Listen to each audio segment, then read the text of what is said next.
So tay, pagkatapos kung may paliwanag sa iyo yung Islam sa mga nasabi ko, lahat mo ba yung tinatanggap? Opo. Wala ka bang tinututulan doon?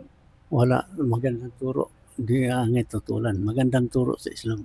Allahu Akbar.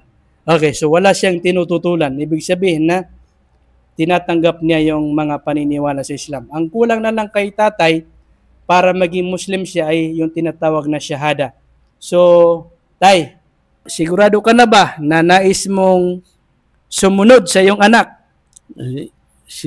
Sigurado. Okay, sigurado na nais na rin niyang tahakin ang landas na tinatahak ng kanyang anak. Hindi ka ba magmumuslim dahil lang sa anak mo? Hindi. Kusang loob. Masya Allah.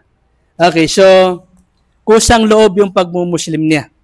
Hindi para kay bro, hindi dahil sa yung anak niya ay Muslim na, bagkus dahil sa naunawaan niya na nasa Islam ang kaligtasan at handa niyang isabuhay ang Islam. Totoo tay? Totoo. Masya Allah.